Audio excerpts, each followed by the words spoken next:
when enough people are responding to Maitreya, they will call on the governments to allow Maitreya to speak to the whole world. And he will answer these questions. People will ask him, what are there such things as UFOs? Are they real? And he will explain the UFOs are part of the gathering of the forces of light. The UFOs come from our own solar system, from Mars and Venus and Jupiter and so on. And they are part of this great gathering of the forces of light, the forces which come to rejuvenate planet Earth, which has lost its way.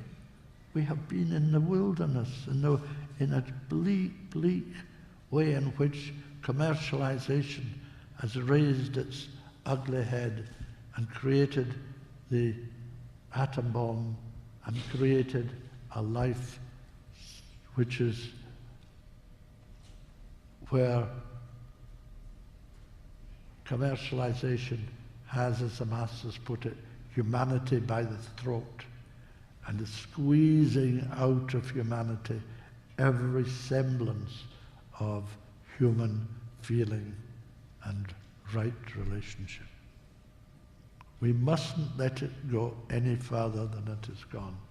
It has destroyed life in the West and is just beginning to destroy life wherever commercialization raises its head.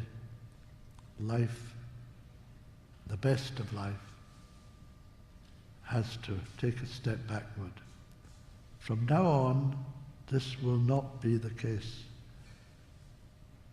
Maitreya will inform humanity about the space brothers, about the life on other planets. Of course, he says, there's life on every planet. The UFOs are there, the sign that they are here. They help us in there immensely.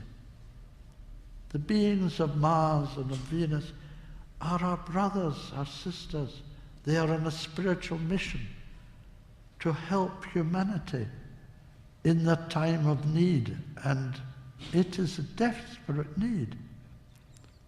Look at the state of the planet, they say. Look at the ecology of the planet. It's becoming desperate. We have, I know the scientists, especially in this country, argue about whether there is a real ecological crisis on or not, and if global warming even is a reality or not. You will hear Maitreya say, global warming, 80% of global warming is a result of humanity's misuse of the resources of the planet. 80%. And time to repair it, he will say, we have 10 to 15 years only in which to repair the worst aspects of the decline of the planet before they become irreparable. If they were irreparable, they would take countless millennia possibly to re-establish.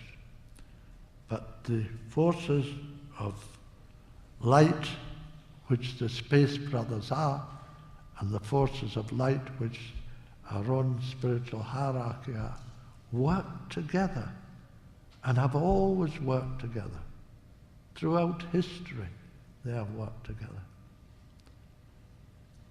There is a planetary scheme. We're all parts of that planetary whole, and they work together. We have a place in the parliament of the solar system. Can you imagine? There is a solar system with a parliament, and we think that nobody lives in it. Because we don't understand that matter goes beyond gas. Simple. Our scientists don't understand that above dense physical, there's liquid physical, and above liquid physical, there's gaseous physical. They know that. But there are 4 further states of matter above gas. but they don't have the technology to measure them. They wonder where is this? They call it dark matter. They know it's there, the dark matter, but they don't know what dark matter is. Dark matter are the etheric planes of matter. They'd only have to look up a book by Blavatsky or even by me. And they would find the answer to dark matter. Years ago, 1939, Wilhelm Reich, great German scientist and psychologist, and one-time colleague of Freud, discovered the dark matter. He called it the orgone, O-R-G-O-N-E, the orgone, and he saw it as one plane, this primordial energy which filled the whole of space and surrounded every living creature. And it does. Only it's not one plane. It are 4 different planes, finer and finer as you go up. And these are the etheric planes of matter. And if you went to Mars or Venus, you would see nobody, unless you had etheric vision.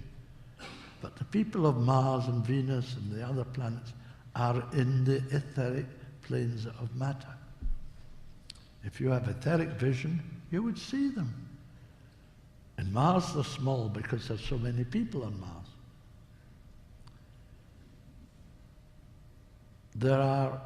Mars is a much smaller planet than Earth, and yet there are 9 billion people on Mars. There are 6.7 billion people on Earth, and we're beginning to think that's a lot too many. So you see, we have a very limited knowledge, our scientists, our smart aleck men. They're smart aleck, they're not really wise, and they don't do the things that would make them wise. They don't read the right books, for instance. I try, I do try. They don't read the right books, the right comics, and so they are ignorant. So they build a great cyclotron, costs them billions and billions of dollars, takes 25 years to build, to find out about dark matter. You could tell them in 5 minutes. It's so stupid.